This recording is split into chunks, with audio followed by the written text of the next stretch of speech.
Oi, bom dia, aqui é Dia.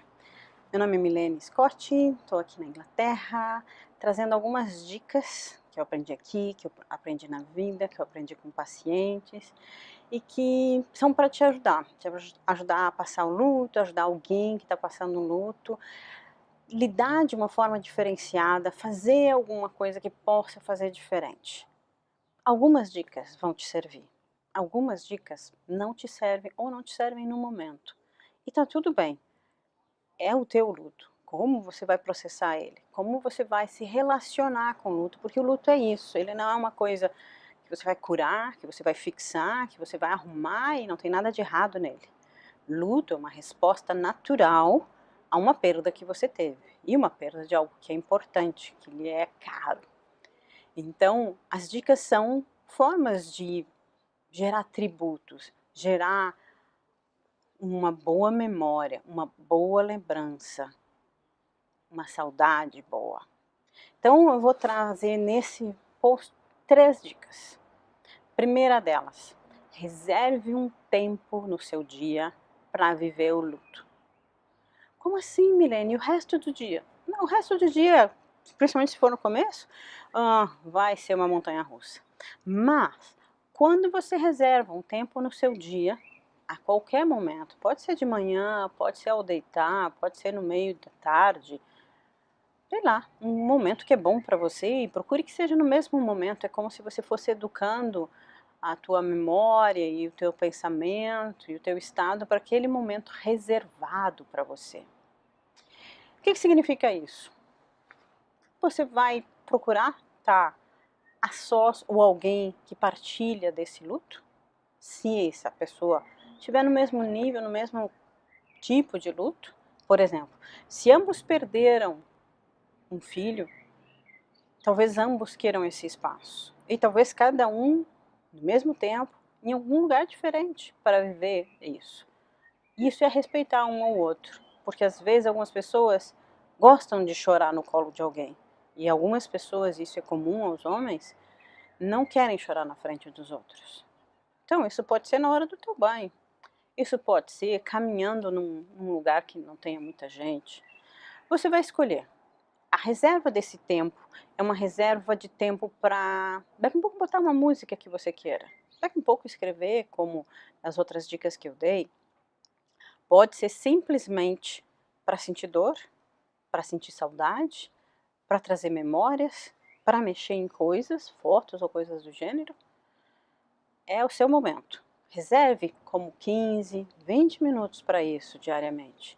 E você vai perceber que é como se você tivesse o seu tempo para fazer um tributo, para honrar, para ter espaço para você sentir isso. É o teu momento. Como, onde, quanto tempo e o que vai ter nesse espaço de tempo é uma escolha sua. É completamente livre.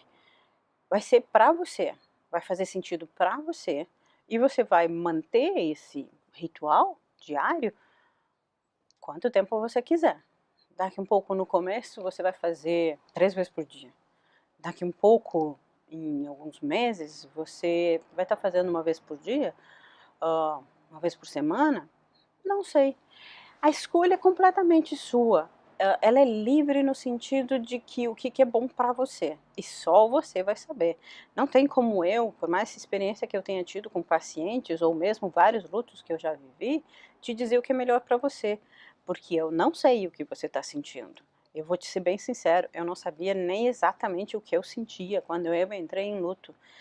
Eu não sabia o que eu ia sentir no dia seguinte. Então eu não tenho a menor forma, nem aproximada, de dizer o que é melhor para você.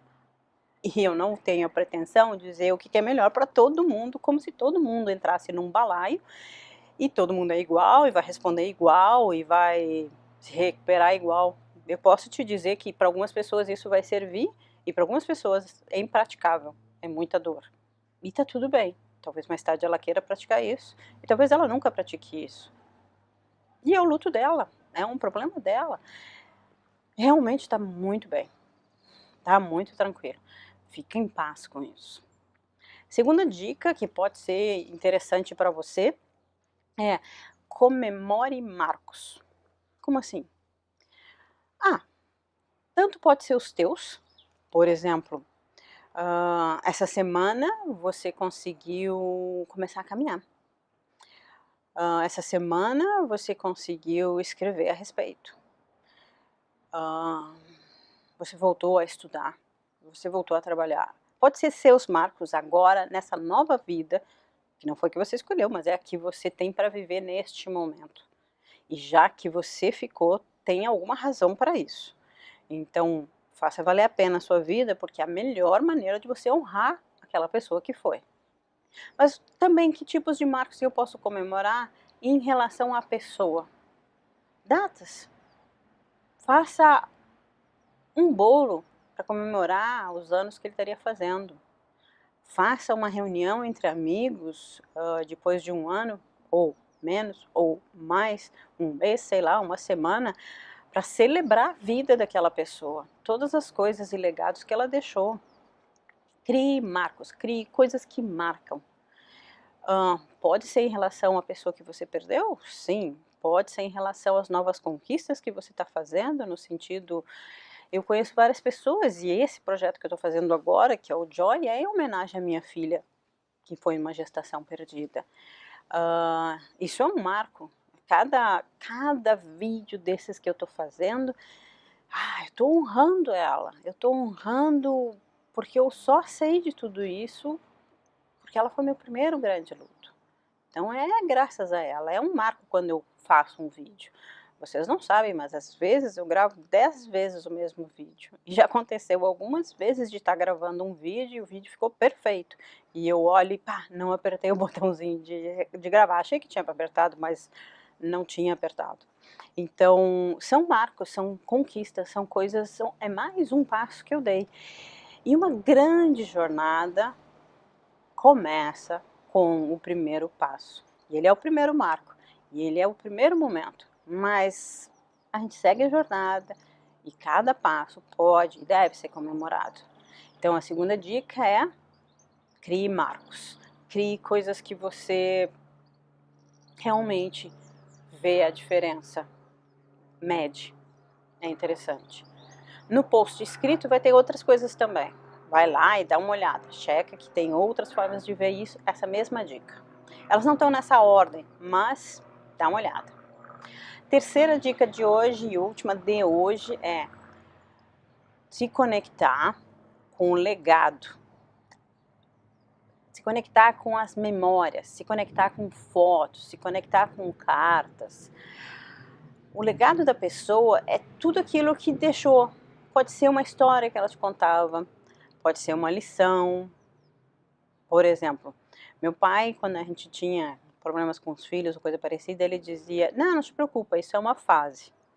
Depois a gente aprendeu que eram fases, ele já tinha essa experiência.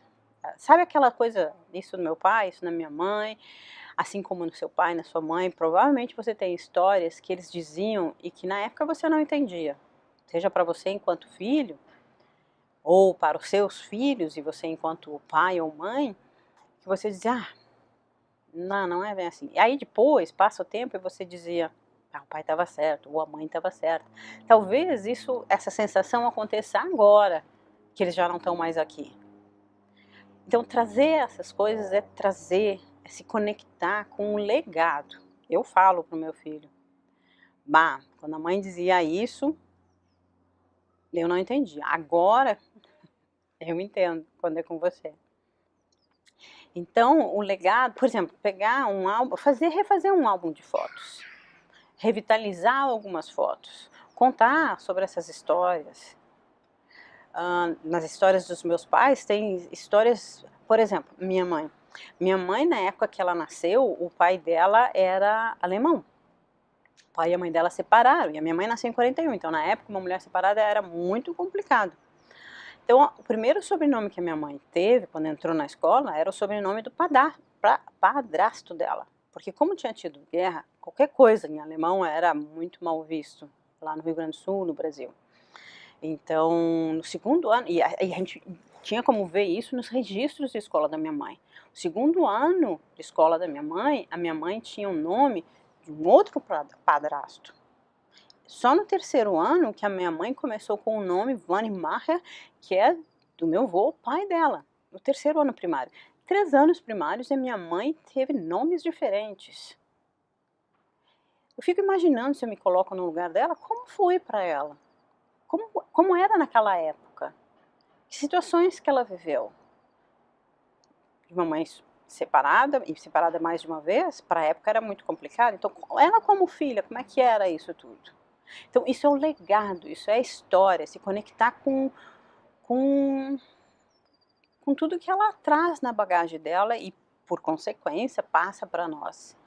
De uma boa ou de uma má forma, e que no fundo, nos constrói de alguma forma, nos faz crescer de alguma forma, e que são importantes também.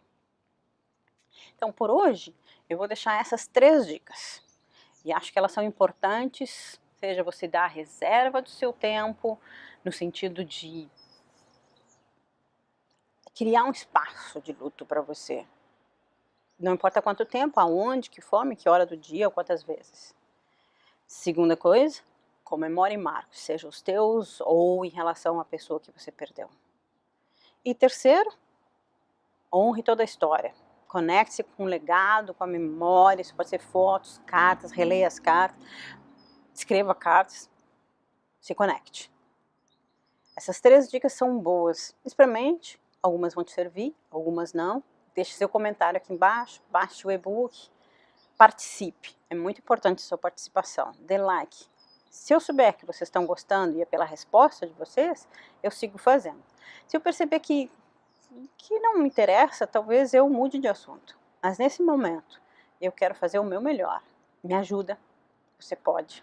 Muito obrigada.